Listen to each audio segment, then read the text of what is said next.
Hi everyone. Welcome to a brand new episode of the Weekend Podcast. I'm your host Inamul. Today we're honored to have a special guest with us, Dr. Matthew Lee, the interim president of Louisiana State University. Dr. Lee has been a part of LSU for over 2 decades, serving in leadership roles, and he also did his master's and PhD from LSU too, shaping the academics through his leadership, research, outreach, etc. So, in today's conversation, we'll explore his personal journey, his leadership philosophy, and his vision in the LSU's future. Dr. Lee, welcome to the podcast. It's a real pleasure to have you here. Thank you so much for the invitation. I'm delighted to be here with you today. So I'm going to start with your personal journey. That's what I do for every guest in my podcast. Could you please share with us your personal journey from your childhood, your early education? How did you start with LSU as a student, and then you started your career in leadership roles at LSU, and you stayed at LSU, and you became the interim president at LSU right now? Sure. Well, again, thank you for having me. I've just had a delightful life journey that I've been very lucky to have many very positive things happen along the way. One never expects to be in a position like this. You don't really plan for it. Sometimes it just kind of happens and the stars aligned. So I was, born in Nebraska, which is in the middle of the country, very small town, about 20,000 people. My father was a community college president, and my mother was well educated. She had a master's degree and actually had started college when she was 16 years old. But I was the youngest of four children. So during my childhood, she did not work outside of the home. But as in keeping with, American custom at the time, my father worked again as a community college president, and my mother kind of ran the household and raised the children and so forth. I went to Catholic schools up until the end of fifth grade, and then we had my father had the opportunity to take another job in New York, and this was upstate New York, about an hour north of New York City, as a president of another community college. So we moved to a town called Poughkeepsie, New York, and spent basically another 10 or 11 years there. So that's where I did sixth grade, kind of up until college.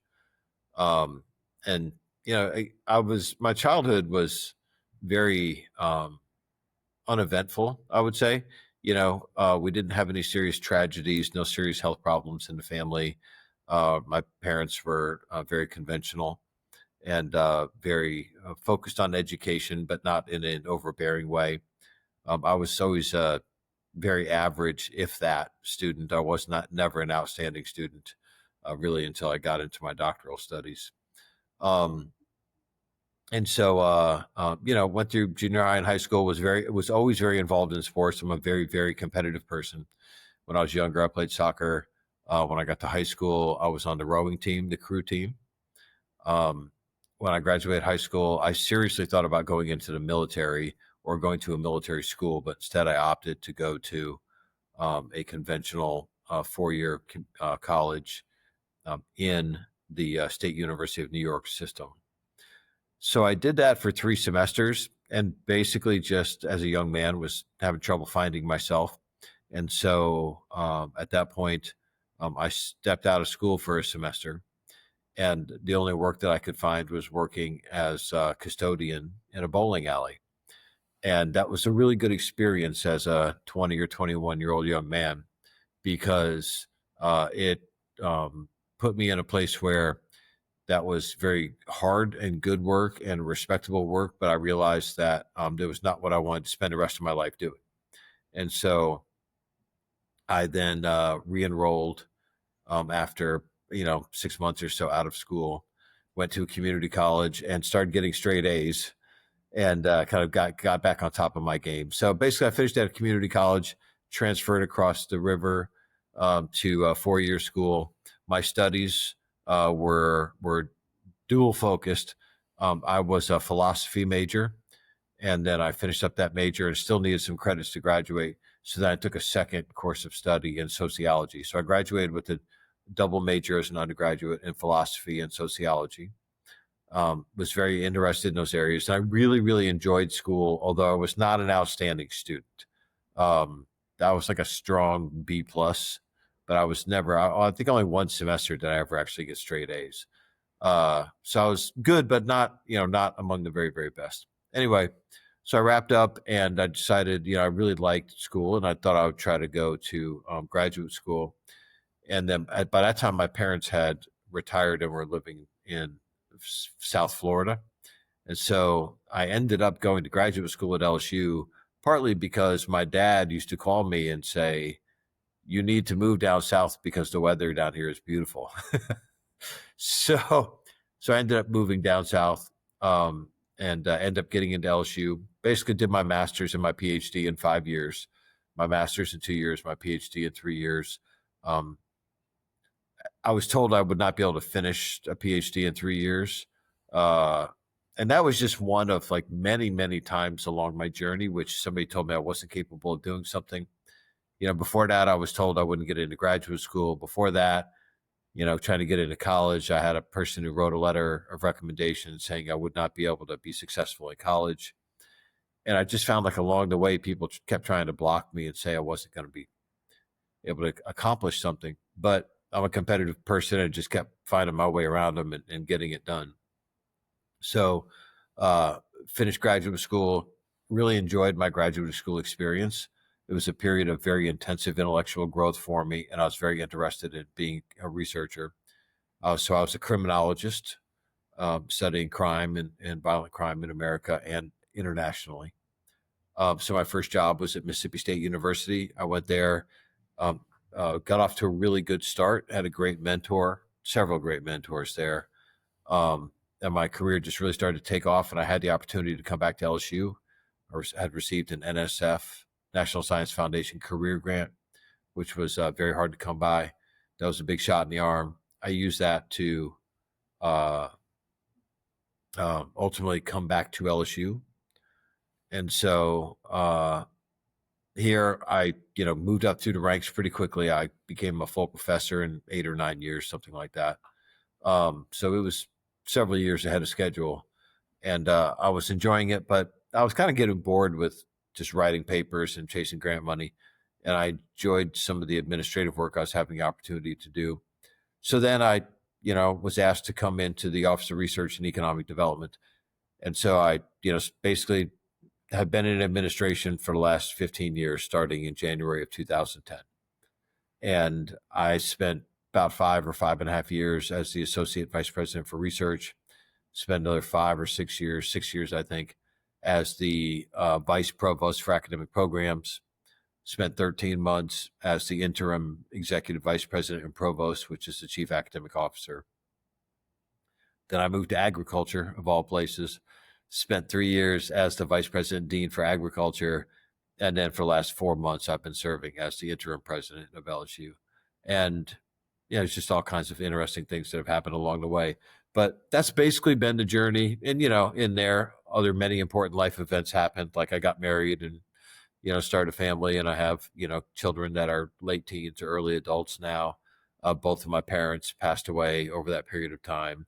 And, that was tragic. But I have, family members, sisters who all have families, and we remain very close. And your career just kind of goes on while all these other things happen in your personal life, and you just have to figure out kind of how to manage or balance both. Yeah, thanks a lot for sharing your stories. Even if you say like it's not something incredible to you, but to me, I think it's a combination of passions and perseverance. So I'd say it's inspirational. And as a matter of fact, I'm a PhD student at the Egg Center, so I have been following you for a long time, and Okay. it's great to see you as an interim president at LSU, coming Thank out you. of Egg Center.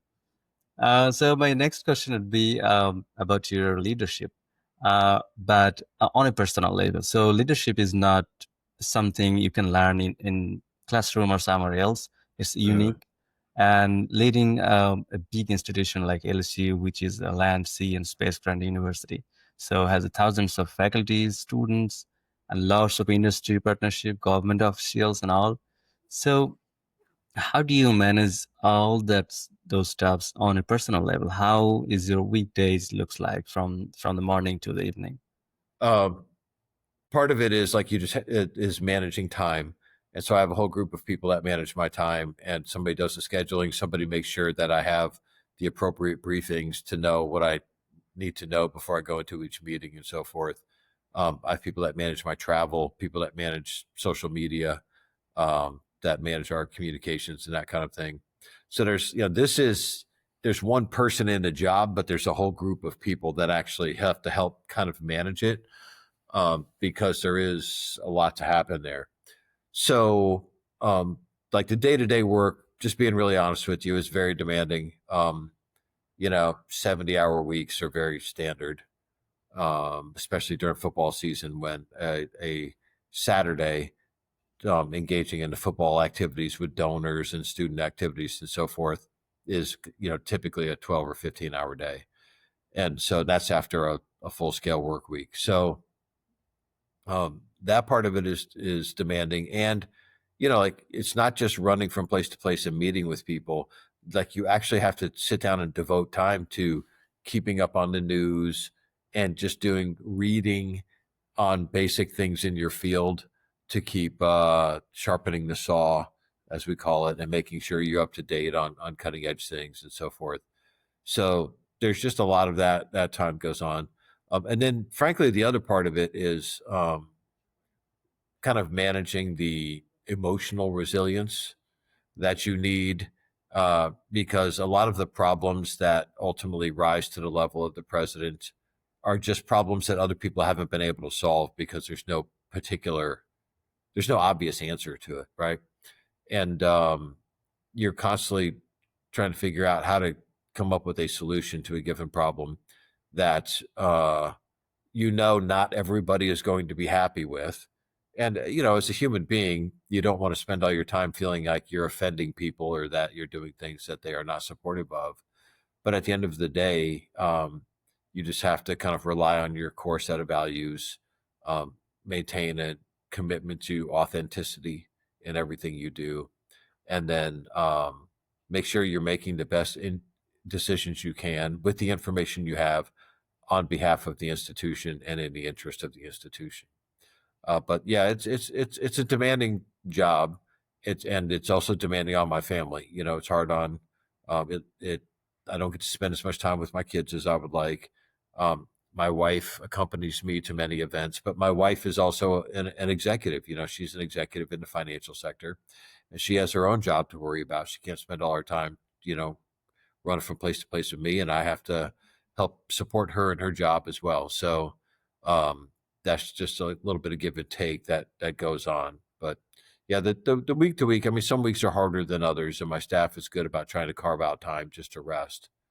But like last night, we had an issue, and basically phone calls started up at, you know 6:30 or so, and I was fielding phone calls trying to help resolve this issue until 9:30 or so at night, and basically I lost my whole downtime in the evening, and it's just part of it, and I'll try to recoup that tonight.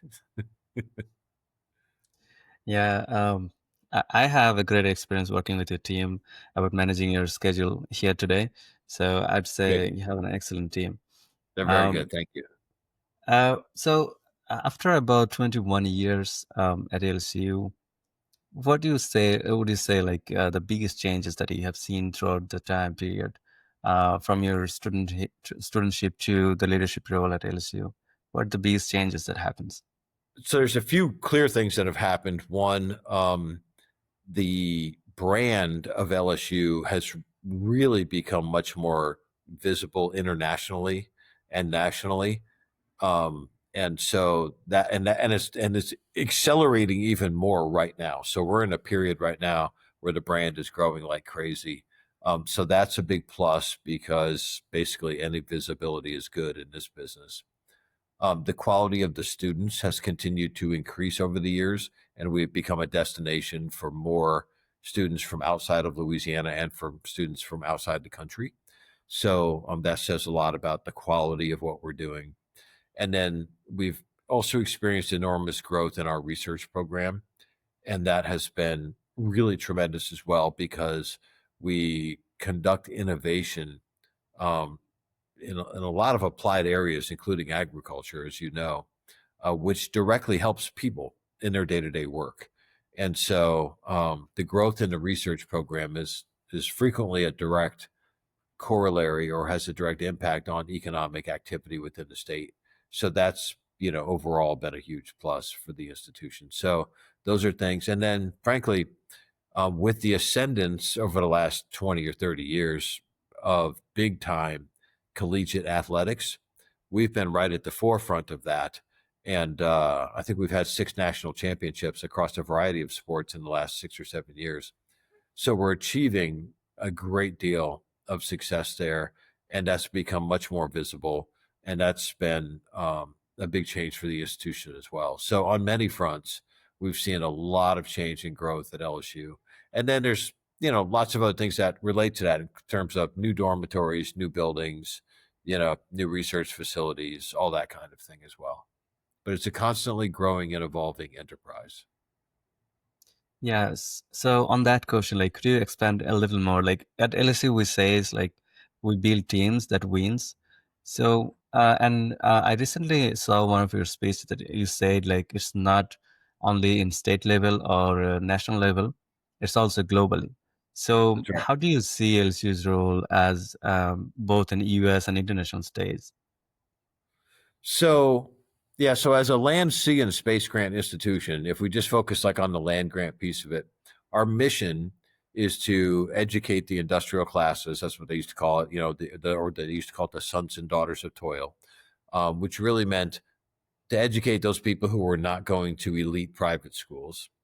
So average everyday citizens to educate them in the agricultural and mechanical arts or applied fields that are of value to Louisiana, but also basically to solve Louisiana problems. But when you hit a certain level of proficiency in your research program, you start conducting research and solving problems that have impact well beyond Louisiana. And we've been doing that for quite some time now. So, because you're in agriculture, we'll just stick with agriculture as an example. We develop new varieties of plants like rice, sugarcane, uh, sweet potatoes. We used to do okra, wheat and oat were a huge part of that, even though we're not a big wheat growing state. And what happens is those innovations that we develop end up getting adopted globally. And so, for example, if you go to Australia, the vast majority of, and you eat a sweet potato, it is almost certainly a variety of sweet potato that was developed by our scientists up in North Louisiana at the research station in Chase, Louisiana. So we sell rice varieties that are grown foundation seed for rice that is grown all over the world.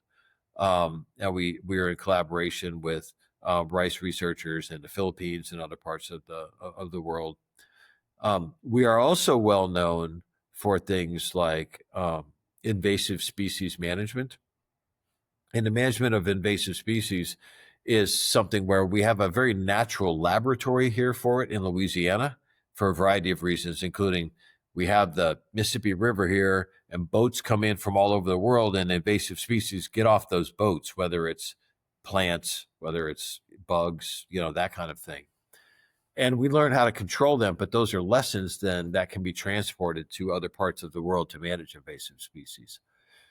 So that's a big part of it. The other thing is the quality of the education that we provide tends to draw in the best students from other countries around the world, and so really, really outstanding students, the really top-notch students in countries from around the world. They want to go where they're going to get to work with the top scientists in their field, if it's agronomy or plant pathology or electrical engineering or any other thing. They want to come from around the world to study here.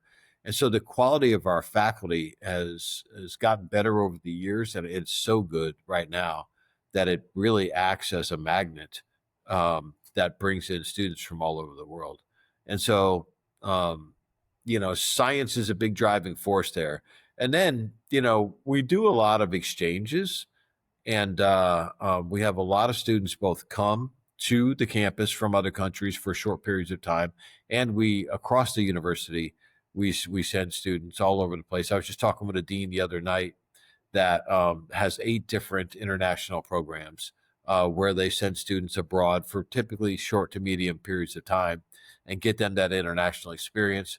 They develop friendships. They tend to develop, pipelines that are bilateral in nature, and all of that really serves to fortify LSU as a school of international stature, I would say. Yeah. On that question, I'd like to continue more. Like this year, I have seen on the website that more than 8,000 students are admitted for the class of 2029. As freshmen, yeah, Um, that's right. yeah, yeah, and probably nearly over 50,000 applicants were there. Uh, Among them, only 8,000 got admitted. And I have known that their average GPA was great from their high school, and so a lot of students there in 2025, and I bet there is a lot going on from the management side for Mhm. all those students. So, what are the steps, especially LSU administration takes to accommodate all the students and to take care of all the students? I'm sorry, what are we doing to manage them, or Yeah, what kind yeah, of help bring them here? yeah, because it's a record for the recent Yeah, past, I that's guess. right. That's right. Well, so, in 2016, 2017, we were getting about 17,000 applications for the freshman class. This last year, we got 54,000.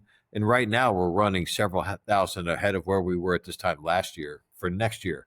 So we'll probably get 60,000 applications this year. We started really getting more applications when we stopped marketing our institution as a place that was a fun place to go, or that had lots of fun curricular activities, and really started marketing more on terms of the quality of our academic programming. Because at the end of the day, students really want to study where there's exceptional academics, not where they have a good sports team. So just by focusing on caliber of academic programs, just by virtue of that, we've started drawing in students like crazy. So that's a huge plus. Um, but as we've been growing the freshman class, there's a number of things we've had to grow internally as well. So we've basically had to rearrange how we were managing student advising, and the colleges are much more engaged with it. And we try to keep the freshmen really engaged in advising at the university through University College. So there's like that partnership with the colleges that we continue to revisit every year to make sure we're doing that. We've had to adopt new technologies to ensure that students can more easily access advising services in terms of doing online advising appointments very quickly, or being able to schedule advising appointments, being able to turn around changes to their schedule and that kind of thing. So there's been new technologies that have been adopted.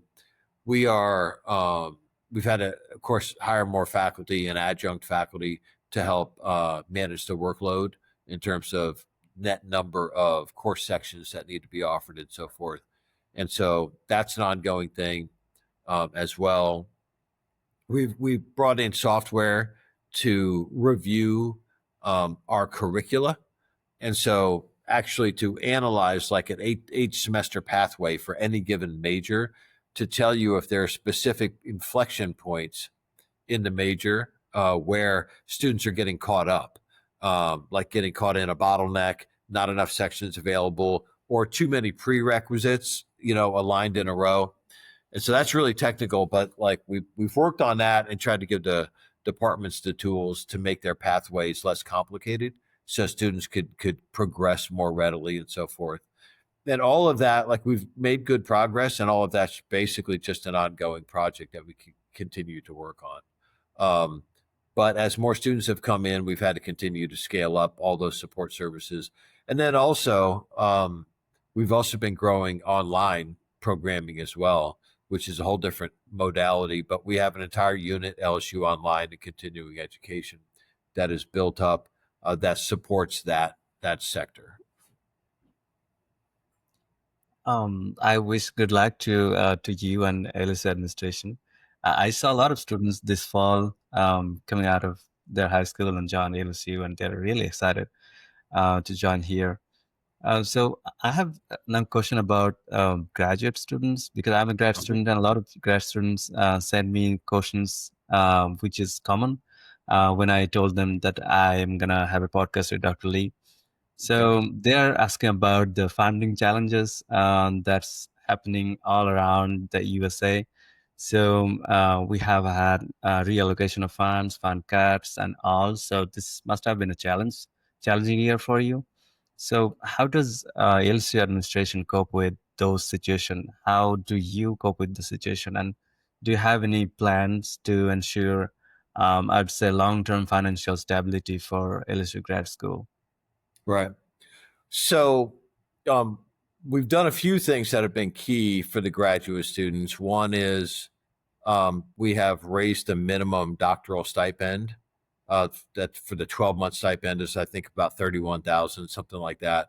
So that put us as the highest in our academic conference at among the SEC. So that's a big plus. And then on top of that is typically the tuition waiver as well, right? So the total value of that is really quite substantial annually. And then we also basically cost share the cost of health insurance for the graduate students as well. And I don't remember the exact distribution, but we pay for part of that as well. So most graduate students, or a large sector of graduate students, are being really quite heavily subsidized by the institution, either directly by those institutional assistantships or through the grant making activity of their faculty. And most graduate programs, the scale of their graduate student body is a direct reflection of how much research funding they're bringing in. And they usually, calibrate the number of students they'll admit to the number of funding lines that they have available. As we seek to grow the research program, our expectation is that activity will continue. And then we're exploring other opportunities as well. Like we would like to grow the number of postdoctoral scholars that we have. And the plus side there is usually postdocs will come in, they will work on a professor's grant as a postdoc, but then when things are functioning well, they will also begin to bring in grant money of their own, and then can also help support graduate students. So like that's a big plus as well. So we're working on that. There are widespread concerns nationally by the public about the cost of higher education and affordability. And that's because over the last 15 years, state support, the proportion of higher ed budgets that states supply has decreased. And so last year, 22% of our budget was covered by the state, and 78% of our budget was covered by tuition and fees. And so that used to be basically the exact opposite. It would be 70 or 60 or 80% of the budget was covered by the state, but that's just not the case anymore. And it's not going to turn around. It just simply isn't. We've actually done a much better job controlling costs than other institutions. And so the way we're going to do that is we're likely going to have to continue to generate new revenue with our enrollments and trying to basically calibrate that against doing a better job, especially undergraduates when they get here, keeping them here so that they're getting graduated instead of dropping out. Because when they drop out, everybody loses. The institution loses the student doesn't finish and doesn't get their degree, and it undermines revenue, and the state then has one less well-qualified employee. I mean, it's just all kinds of reverberations. So the goal is to make this their one stop and get students in and out.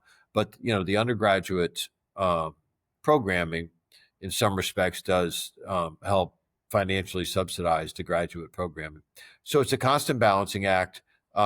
There is, we constantly monitor the federal funding environment to make sure that we are aware if there are significant proposed changes to things like the Graduate Plus loans and those kinds of things that students are eligible for, and then basically shift accordingly. Of course, anything that happens in that realm doesn't just affect LSU, it affects graduate students nationwide. And so that's actually, in terms of solving the problem, a plus, or it's a good thing, because when I'm in conversation with my peers at other institutions, we collectively try to help identify ways to solve those sort of problems. I don't know if that answers your question, but it was an attempt. Yeah, I mean, I've seen emails from your office when you are in Exeter. So I'd like to let know my audience that you're working on it, and I think you did a great job for Exeter, and you'll do a great job Thank you. for LSU as well. Thank Um, you. in terms of research, you said like LSU will be America's energy campus. So can Yeah. you expand on that? I have friends from energy grad students, so they told me like, what are the future plan for LSU for the energy Sure. research and innovations? Sure. So there, we have, as an institution, we have five focal areas: agriculture, biomedical research, coastal related research, cybersecurity and defense, and energy. We are located in a state where the traditional petroleum and natural gas industry is very, very prominent and very, very strong. It's basically our largest industry sector. So that is an important thing for us as the flagship institution, that we are both educating talent to go support those sectors. So that's largely through our engineering programs, but then also doing innovative research that supplies them with the next generation of tools. But we also live in an era where we're not just trying to support on the research side and on the educational side traditional oil and gas, but also the new energy industries, because the traditional oil and gas companies are also in play on the new energy industries, whether it's wind or solar or geothermal or nuclear or what have you. Although I guess nuclear is kind of traditional. Um, so our goal, I think, ultimately our goal is we would like to attract here an energy national lab. I think that would be Louisiana should have one as the flagship. We are the place where it should be. And if we attract an energy national lab, then that will give us a really, really strong footprint to attract more students, to build out a larger portfolio of energy related academic programs, whether it's in engineering or in sciences or in other institutions, other colleges. It will give us a set of facilities that other institutions won't have, which will attract better faculty and will attract more undergraduate students and will attract better graduate students, make us more competitive for federal grants from the Department of Energy, and make us part of a broad network of national laboratories. And in fact, just yesterday, I was meeting with a contingent from Argonne National Lab, which is up in north central United States. And they do some energy related work and are looking for partnerships here. And so I think our interest is really just going big and not trying to form like a small vanity center or something like that, but really trying to go big and say to really become America's energy campus. We have industry all over the place here. We have good partnerships, but what we really need is the big footprint of a 400 or 600 or $800 million national lab that is parked on LSU property and LSU's campus, and we co-locate industry partners and our scientists and engineers and our graduate students and our undergrads. And we do really innovative work there to continue the growth in the industry. So that would be the vision. Yeah, I'd wish for that too. And I hope students from those sectors would be very happy to see those initiatives going on. In this part, I'd like to know about sports and academics at LSU. You said like students right now wanted to go to universities, which is not for only for fun, for the education also. But Yeah. LSU is a sports heavy institution. Football is crazy here, gymnastics. Even we have some Olympic level gold medalist students here. Yep. So um, how do you evaluate LSU sports performance, and how does university LSU as an university um, create a balance between sports and academics from the Sure. administrative level? So often people say to me, athletics is the front porch to the university. And I have to say, well, I'm not going to dispute that because there's some truth to it. But that's about thinking, that's in terms of thinking about the university as a conventional house that only has one front porch. I like to think of LSU as a house with a wraparound porch. So you walk out one porch and there's athletics and there's your constituents that are really athletic supporters. Some of them are graduates, some of them are not our graduates or alumni. Um, and we have really, really excellent and exceptional athletic programming. I personally think we have arguably the best athletics administration in the country right now. They're doing great work. They operate as an auxiliary, so they have to make the money that they're going to spend, and we try work with them to try to give them the tools to do it. And basically, everything they do helps elevate the overall LSU brand. So, to me, athletics is big. We're very good at it, and it's good for LSU. It gives us a lot of visibility in front of audiences that we wouldn't otherwise have, and it's nothing but a big positive or big plus. And most people enjoy a fun night in Tiger Stadium or going to a great women's basketball game or going to see a great LSU baseball or soccer game or see our gymnastics team, take an SEC title or a championship title or what have you, right? So all of that is really fun and exciting.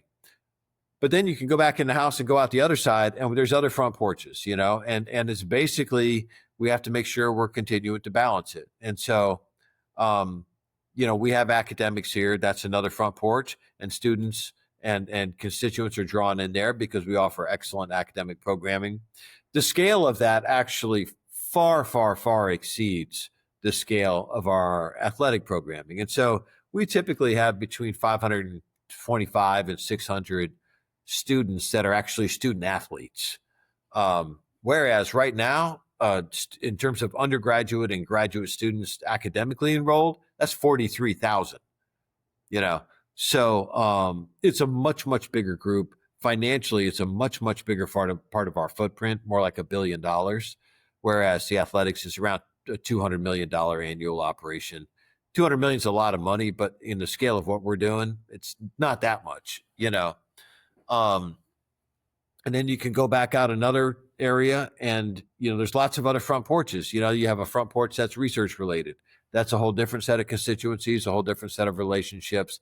We do $400 or $500 million a year in research activity. We do patenting and royal licensing of gadgets that we develop and all kinds of things there. So you just have to remember that as a multifaceted institution, we have a core set of expectations in the middle of the house that we're building teams that win to achieve excellence in everything we do. And if you're going out on the athletics porch, you're carrying that message. And if you're going out on the academics porch, you're carrying that message. And if you're going out on the agricultural porch, then you're carrying that message. And if you're going out on the research porch, you're carrying that message. And we are really rapidly, I think, developing a cohesive culture of expecting excellence in everything we do. It's reflected in the quality of students that are coming in. It's reflected in the caliber of research we're doing and so forth.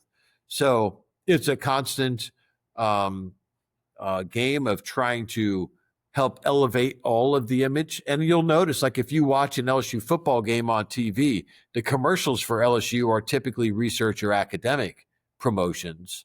They're not really promoting athletics because the athletics is already being promoted by the fact that we have 8 million viewers watching the game. So I think that's my response. And I think it's all healthy and all good for us. And I think it gives us a big advantage to be a big sports school Yeah, and to be one of the best, like yeah. consistently, honestly. I'd say those are very bold statement. But I'd like to expand more on that question a little bit about balancing, different departments of education. I have a question about that. So there is a concern, I would say, or debate about prioritizing the funding of an university. Uh-huh. Uh, uh, I'd like to say, like, if you talk about arts, music, and humanities on one side, and on the other side, there is science, engineering, technology, and other. So we often intend to prioritize science, technologies, and engineering, other than arts, music, and humanities, maybe. So how do you balance between those, and what do you think the balance should look like? Well, so you have to understand that a couple of dynamics that are in play in an institution of this scale. So I think we have close to 80 different academic departments. We have several hundred degree programs, and they span, like you said, everything from, astrophysics to art history and everything in between. So there's a couple things everybody has to keep in mind. One, the delivery of those programs, the cost of it varies considerably. So delivering laboratory intensive academic programming may be much different than delivering a social sciences program where you can have much larger classes, which then costs much differently than music and dramatic arts, which much of that is actually one on one instrumental training, which I think is usually one of the highest costs that we have per capita in an institution like this. And we maintain a very strong College of Music and Dramatic Arts, just like we can, maintain a very strong College of Engineering and everything in between, because it's all valuable. It just contributes in different ways. And you evaluate the success of the college aside from student graduation rates in different ways. And so, for example, in the STEM fields, we often are looking at faculty members in terms of how productive a faculty or how impactful a faculty member is based on um, publications or grant dollars. In the humanities, we're looking at how impactful faculty members are, typically based on book publications or invitations to significant scholarly events or meetings. And that's kind of a whole different set of things. In the music and dramatic arts world, or in the arts world, we would look at juried exhibitions for somebody who's a painter and how well they're doing it. And in the music world, an instrumentalist or a composer would be judged on how much they're contributing to net new knowledge in their field by compositions being performed, or their them being instrumentalists to play at with major symphonies or something like that. So like it's really complex, honestly. Like you can't just walk into a job like this from outside and really understand how it works. But I think the key is to always come back to our mission is to educate, and our mission is to develop net new knowledge that is valuable for the human condition. Sometimes that's scientific and engineering knowledge. Sometimes it contributes to our aesthetic understanding in terms of new forms of music. We have people that write plays that are of value to understanding the human condition. We have people who are costume technologists that are developing new ways to develop costumes for plays and these kinds of things that fundamentally advance their field. So always thinking about what does the advancement of knowledge and understanding look like in any given field. And it varies radically from astrophysics, again, to art history. In art history, new knowledge may involve reinterpreting artwork from 500 years ago and what its actual meaning is or what its value is, aesthetically speaking. And that's different from, understanding the um, 3I Atlas 3I comet that's zipping through the solar system right now that we're trying to understand what that is. So um, we value all of it because we're trying to develop well-rounded students who are um, able to not only become leaders in their own fields, but innovators, and are able to think about things not only in terms of, some of the rows and columns type of education that we give in, some of the more empirical disciplines, but also to think about things like aesthetic value, to be ethically oriented people, and so forth. Yeah, I'd like to say, like, leadership is the role, always balancing stuffs between different sectors and situations. That's I right. have a really unique question. I have curiosity for that. We live in an era where YouTube tutorials, AI and online educations are getting popularized. So, what do you think, like the about the classroom setup in the future would look Yeah. like? Will it be like right now we're having like lecture and joining the classes, or something totally online, or what would look like in your mind? So in my mind, there's going to be plenty of spaces where we're going to do away with the traditional lecture style class with the sage on the stage that just talks at people. I think we've had now several generations which have grown up fully accustomed to using technology from a very early age and in everything they do. And I think that's not necessarily a bad thing. It's something that we are slowly learning to harness and use to actually augment the learning experience. I think contemporary students like to get small chunks of information in rapid fire sequence and very, very steadily. So I think in terms of how we present concepts to them and get them to learn the subject matter that we want them to learn, we're going to have to take that into consideration. As artificial intelligence was starting to enter the classroom, our gut reaction was this is used to cheat, and how can we avoid that? And I think now many of our faculty are realizing, okay, this is like a tsunami that you cannot outrun. So let's focus more on how we can harness the power of artificial intelligence to augment the learning experience, and that takes place in many different ways across many different disciplines. Say in a forum like this, you just can't really discuss it. You're best left to letting the faculty explain to you how they are using it in their own disciplines.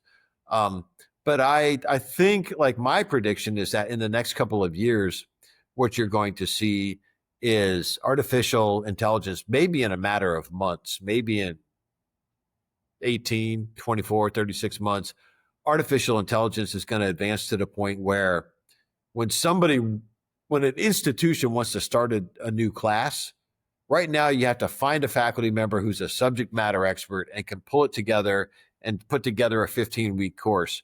And pretty soon, artificial intelligence is going to be able to do that on its own, except once it learns how to develop a single class and can do that with very little error, then it's just going to, at the push of a button and a little bit of programming, you're going to be able to develop entire degree programs that are formulated completely by artificial intelligence and that are taught completely by artificial intelligence.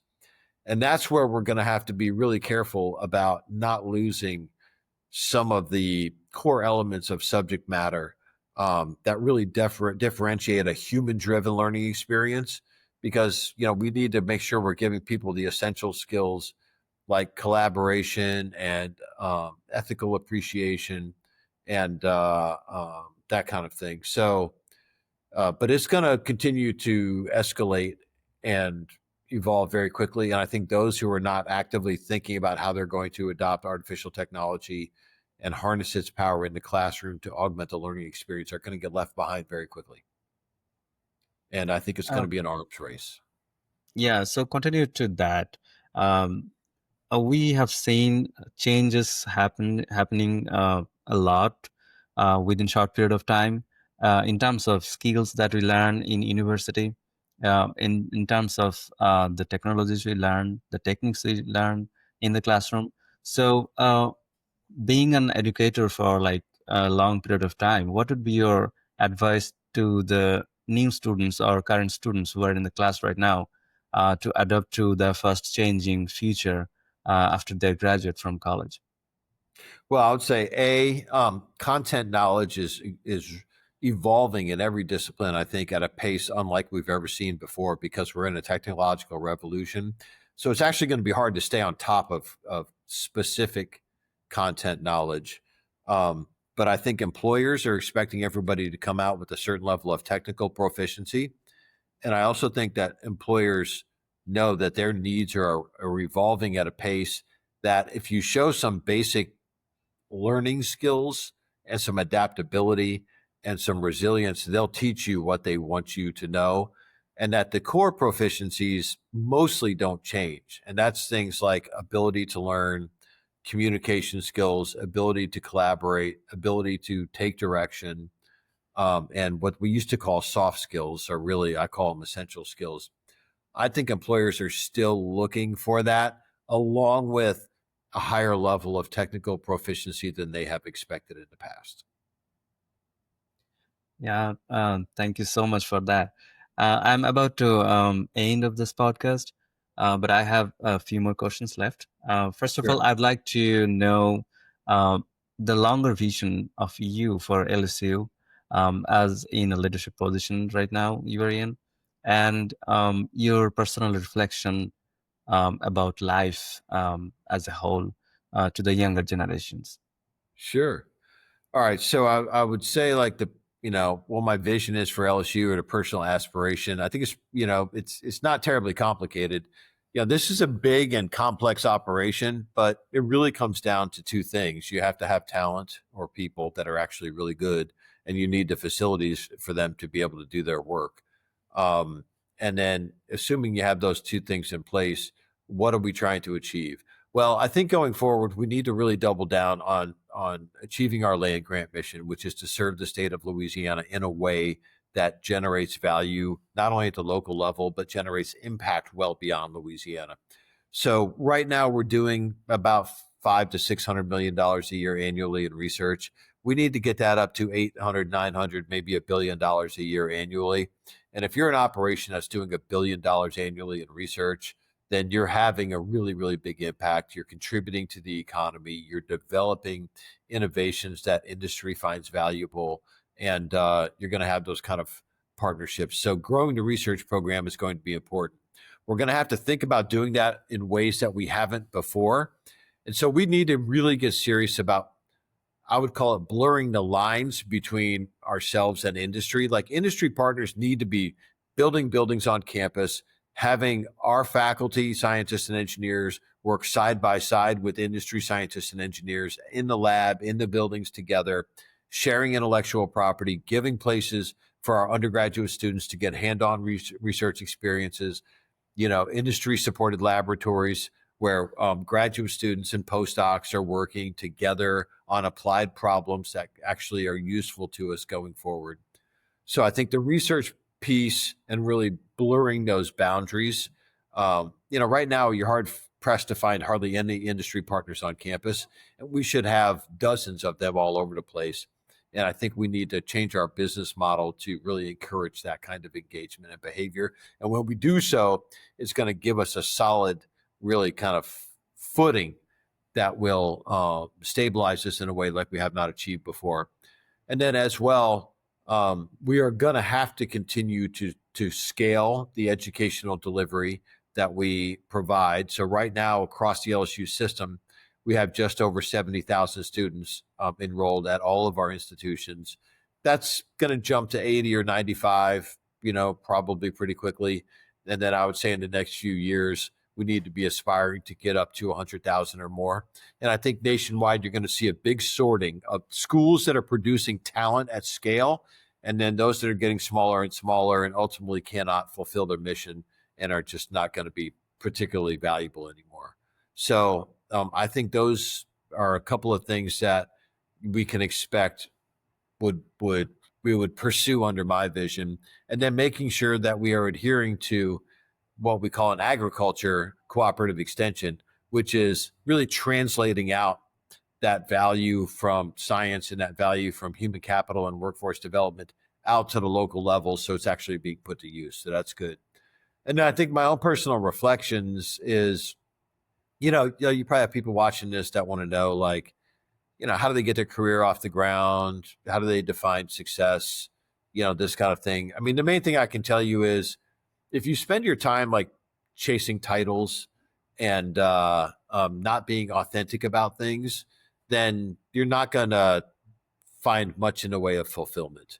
If you spend your time um, really reflecting on what your values are, trying to find an institution to work with that is in sync with your values, and like our values here are seek truth, embody integrity, empower excellence, and engage in service. Those are things that resonate with me very closely in terms of my personal core set of values, which is why I love working here. And I think that helps me serve this institution better. Um, People say to me sometimes, well, boy, just being the president, that's just such a cool title. That seems like, you would want to do that. To which my response is, if you want to be the president of a place like LSU because you want the title, then you are literally the last person in the world to want to be, that anybody would want to be the president, because it's not about a title.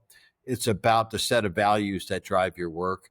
And that goes for everything in life. And I have other values that we didn't really talk much about. But for example, for me, family always comes first.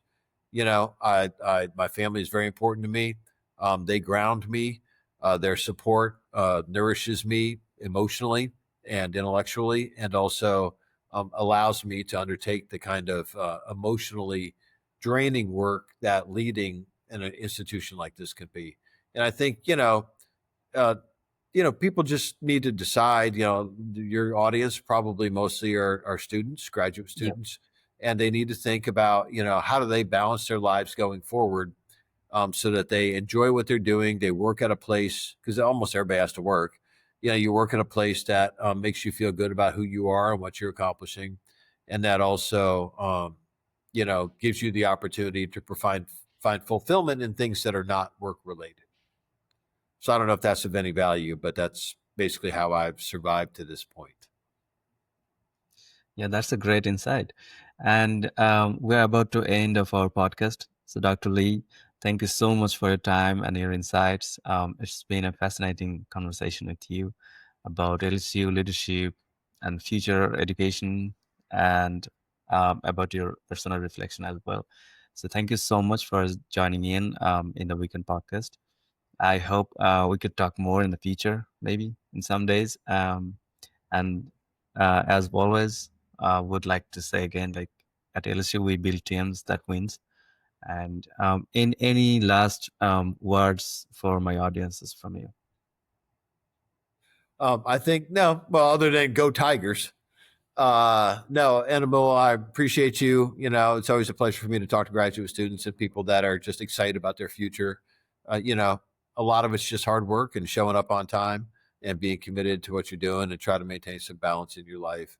Thank you for this opportunity to speak with you. I hope some people find it of value, and good luck to you going forward in your studies. Thank you. All right. Thank you, sir. Have a great day. You too.